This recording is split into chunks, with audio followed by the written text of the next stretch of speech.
Hello friends, today we are going to learn chapter first from Hornbill, and its name is The Portrait of the Lady, and its author's name is Khushwant Singh. Last lecture we had discussed about description of grandma, and then some period create that time one kind when his parents were comfortable settled in city that they sent us, and after this turning point in their friendship. Okay, sometime grandma asked him what the teacher had taught him. That time he just say he would tell her English words and little things of Western science and learning, then gravity, Archimedes principles, and what's being round, right? But she was not happy. So this way, the how to create atmosphere around grand माँ, मतलब grand माँ को जब वहाँ पे बुलाया गया, वहाँ पे वो चली गई सिटी में, उसके बाद ये जो लड़का जो खुशवंत सिंह है वो पूरा उससे दूर हो जाता है, और दूर होने की वजह से क्या होता है कि वो ग्रांड माँ है वो अकेली हो जाती है। और पढ़ाई की भी बात करूँ तो उसमें भी एक ऑब्जेक्शन रहता है कि उसको म्यूज़िक वो सब उसके क्लास होते वहाँ पे, लेकिन जो ग्रांड माँ है she thought it was a monopoly of harlots and beggars and not meant for gentle folks. तो वो उसको मतलब अप्रूवल नहीं दे पाती थी। ठीक है, अब आगे क्या होता है देखते हैं। When I went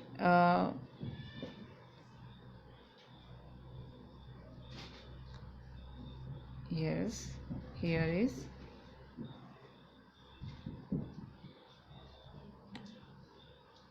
okay. When I went up to university, उसके बाद मैं यूनिवर्सिटी चला गया। I was given a room of my own, common link of friendship was snapped. वहाँ पे मुझे अलग सा रूम दे दिया गया था। The common link of friendship was snapped. अभी क्या होता है कि दोनों के बीच में एक फ्रेंडशिप की ही लिंक बची थी। किसके बीच में? तो एक जो बच्चा है, मतलब कि सन है, ग्रैंड सन है, और एक ग्रैंड माँ है, दोनों के बीच में एक ही रिलेशन बचा था फ्रेंडशिप का। अब उसमें भी वो कॉमन जो लिंक थी उसमें भी क्या हो गया कि स्नैप्ड हो गया, मतलब एक ब्रेक दोनों के बीच में आ गया। जैसे हम बोलते हैं ना, दीवार हो गई, वैसे। My grandmother accepted her seclusions with resignation. अभी मेरी जो ग्रैंड माँ है ये सारी बातों को उन्होंने एक्सेप्ट कर ही लिया था। ये जो सोल्यूशन सिकल्स विथ रिजिग्नेशन के बारे में बताया, उसका मतलब ये होता है कि उन्होंने हर एक चीज़ को एक्सेप्ट कर लिया है कि नहीं, अभी यही लाइफ है, मेरा बच्चा मतलब मेरा जो पोता है वो ऐसा ही है, मतलब वो बदल चुका है या फिर उसकी लाइफ वो जी रहा है, मुझसे दूर हो रहा है, तो वो सारी चीज़ों को उन्हें एक्सेप्ट कर ही लिया था। She rarely left her spinning wheel to talk to anyone. और अब तो बस एक ही बात बचती है उनके लिए कि she rarely left her spinning wheel. Spinning wheel करने का मतलब कि वो जो चरखा होता है उसको चलाने का, to talk to anyone, मतलब बोलना, जैसे उन्होंने किसी से बात करना ही बंद कर दिया। From sunrise to sunset, set by her wheel spinning and reciting prayers. अभी क्या होता है कि सनसेट के टाइम में या फिर सनराइज से लेके सनसेट के जो पूरा पीरियड होता है, पूरा टाइम होता है, उसमें she said by her wheel, वो अपने व्हील स्पिनिंग में ही लगी रहती थी, यानी चरखे में ही लगी रहती थी। एंड रिसाइटिंग प्रेयर्स, और अपनी प्रेयर को चालू ही रखती थी, उसको बंद नहीं करती थी। Only in the afternoon she relaxed for while to feed the sparrows. अभी क्या होता है कि ओनली इन आफ्टरनून में ही से वो रिलैक्स रहती थी, for a while feed to sparrow. और उस टाइम वो क्या काम करती थी? तो उस टाइम जस्ट वो स्पैरो को फीडिंग कराती थी, मतलब वो दाने डालते हैं हमारे आंगन में, बिल्कुल वैसे वो जो ग्रांडमा है वो अपने आंगन में कुछ दाने डालती और स्पैरो को खिलाती थी। और स्पैरो भी जो थी वहाँ पे बहुत अटैच हो गई थी, जैसे कि उनको जानती हो, जैसे उनसे बातें करती हो, बिल्कुल इतना अटैचमेंट दोनों के बीच में हो चुका था। तो तभी यहाँ पे लिखा हुआ है कि from sunrise to sunset the sat by her wheel spinning and reciting prayer. पूरे मॉर्निंग से लेके सनसेट के टाइम में देखने जाए तो सिर्फ व्हील स्पिनिंग जो है, मतलब जो चरखा चलाने का काम करती, प्रेयर करती, एंड आफ्टरनून में सिर्फ रेस्ट किया करती, और for wild feed of sparrow, और कुछ टाइम वो स्पैरो को देती। While she sat in a veranda breaking the bread into little bits, hundreds of little birds collected round her, creating a variable bedlams of chirping. अभी क्या होता है कि while she sat in veranda, जब वो veranda में बैठती, veranda breaking the bread into little bits, कुछ कुछ टुकड़े देती थी वहाँ से, हंड्रेड्स ऑफ लिटिल, तो जैसे जैसे टुकड़े, यहाँ पे बिट्स लिखा हुआ है लेकिन जनरली ऐसे बोल सकते हैं कि स्पैरो उनको तो ये सब दाने वगैरह होता है, तो वो थोड़ा थोड़ा उसको डाला करती थी, ठीक है, वरंडा में बैठ के। तो hundreds of little birds collected round her creating a veritable bedlams of chirping. अच्छा, बैडलम्स एक अजीब सा आवाज़, घोंघाट जैसा बन जाता था आसपास, एक चिरपिंग जैसे पूरी सारी चिड़ियाघर जैसे क्रिएट हो जाता था, इतनी आवाज़ें आती थी वहाँ से। और बहुत सारी हंड्रेड्स की काउंटिंग यहाँ तो बता रहे, रैली हम बोल सकते तो 50 या 50 या इतना होता हो तो ठीक है, लेकिन यहाँ पे तो 100 जो स्पैरो बताई है, यानी बहुत सारी स्पैरो वहाँ पे आती होगी, तो वो सारी वहाँ पे कलेक्टेड राउंड उनके आसपास इकट्ठा हो जाते थे, हर क्रिएटिंग अ वर्टेबल ब्लेंडम ऑफ चिरपिंग, और उनके आसपास बैठ के इतनी सारी चिरपिंग किया करते थे।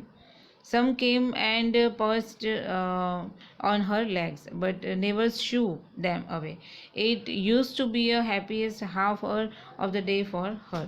अभी क्या होता है कि सम केम और पर्स, मतलब कुछ चिड़िया जो होती, जो कुछ स्पैरो होती, वो वहाँ पे आती, पर्स ऑन हर लेग, उनकी जो लेग है उस पर बैठ जाती, अदर ऑन हर शोल्डर, यानी कुछ चिड़िया जो होती उनके शोल्डर पे बैठ जाती, some even sat on her head, कुछ जो स्पैरो होती वो अपने उसके जो ग्रैंड माँ के हेड पे बैठ जाती, सर पे बैठ जाती। सिर्फ स्माइल, वो इतना सारा करने के बावजूद वो बहुत ही खुश हो जाती, जस्ट स्माइल देती, but never shoo them away, मतलब कि उनको शू शू करके हम मतलब स्पैरो और बर्ड्स को उड़ाते हैं ना, बिल्कुल वैसे वो कभी उसको उड़ाती नहीं थी, अपने से दूर नहीं करती थी, कहने का मतलब ये। तो she smile but never shoo them away. It use to be a happiest half hour of the day of her, और वो बहुत ही खुश, पूरे दिन में अगर खुशी का पल रहता तो यही एक पल था जब वो स्पैरो के साथ होती, तब जाके वो खुश होती। तो it is use to be the happiest half hour, half hour ऐसा होता of the day of her, उसकी लाइफ का, डे का बोलूँ तो पूरे दिन में एक ये आधा घंटा जो ये स्पैरो के साथ वो स्पेंड करती, जो सबसे बढ़िया थी, और बहुत ही अच्छा उनको फील होता, तो वो रिलैक्स हो जाती थी।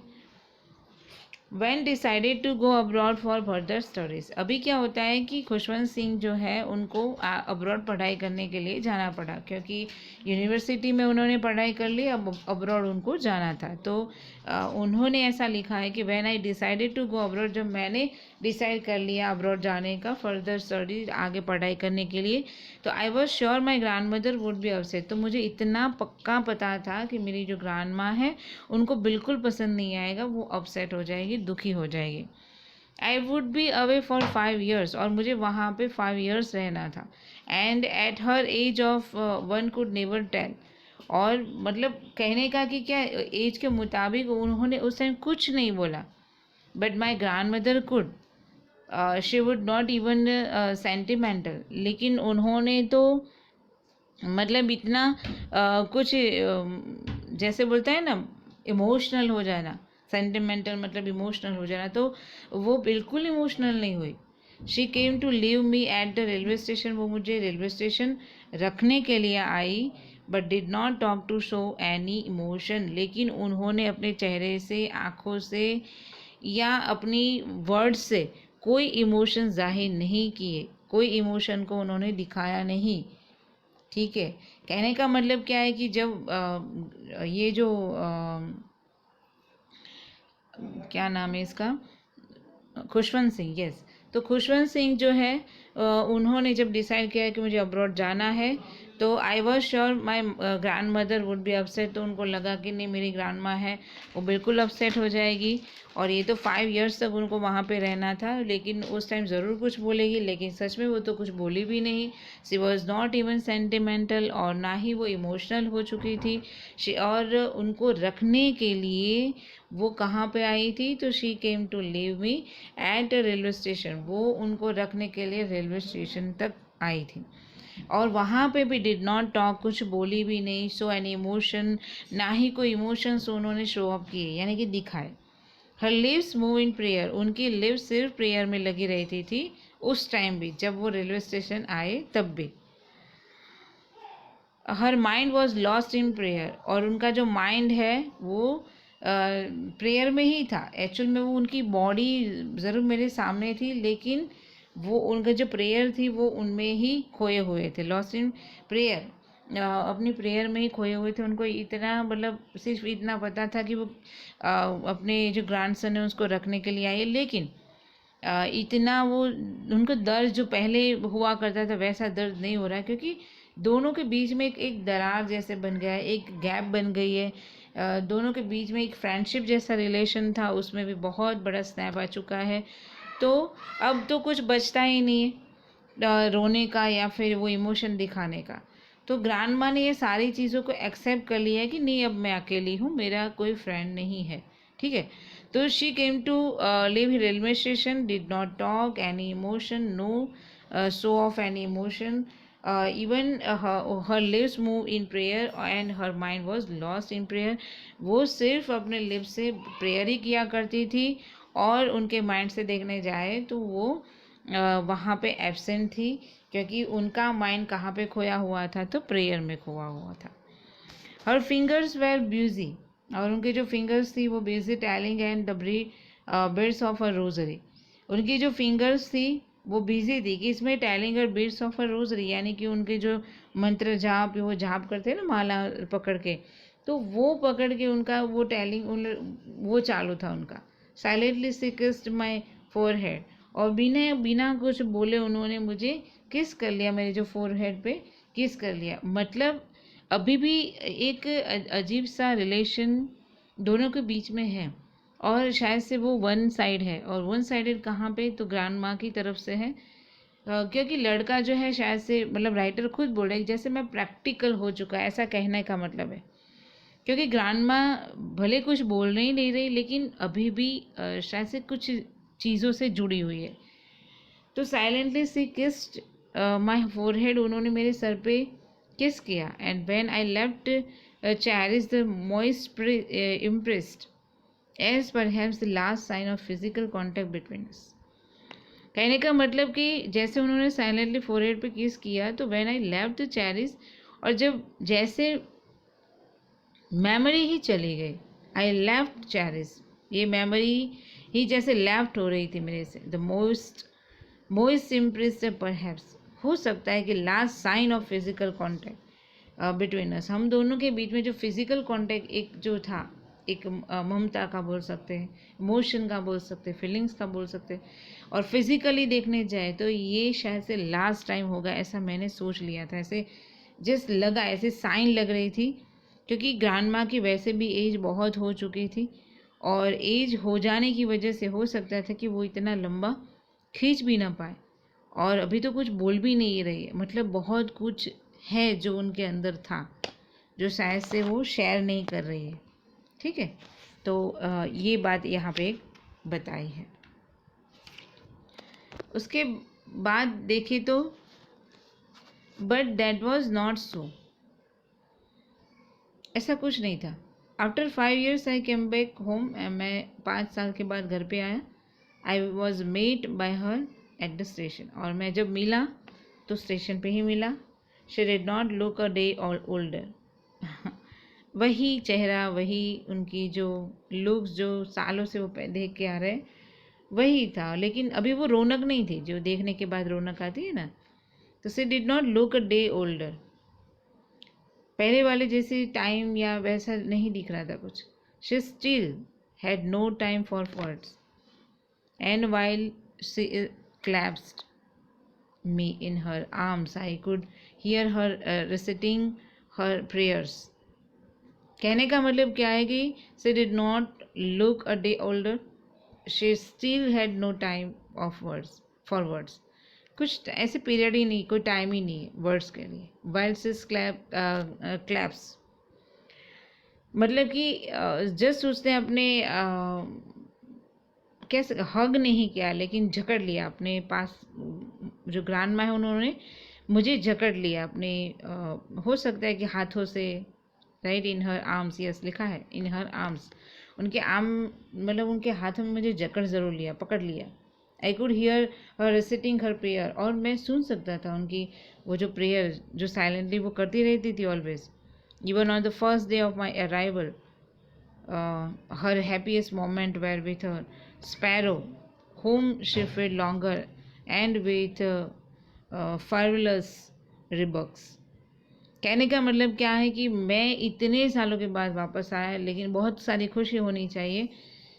तो वो खुशी मेरे आने से ज़्यादा उनकी वो खुशी मैंने कब देखी, her happiest moment were with her sparrow.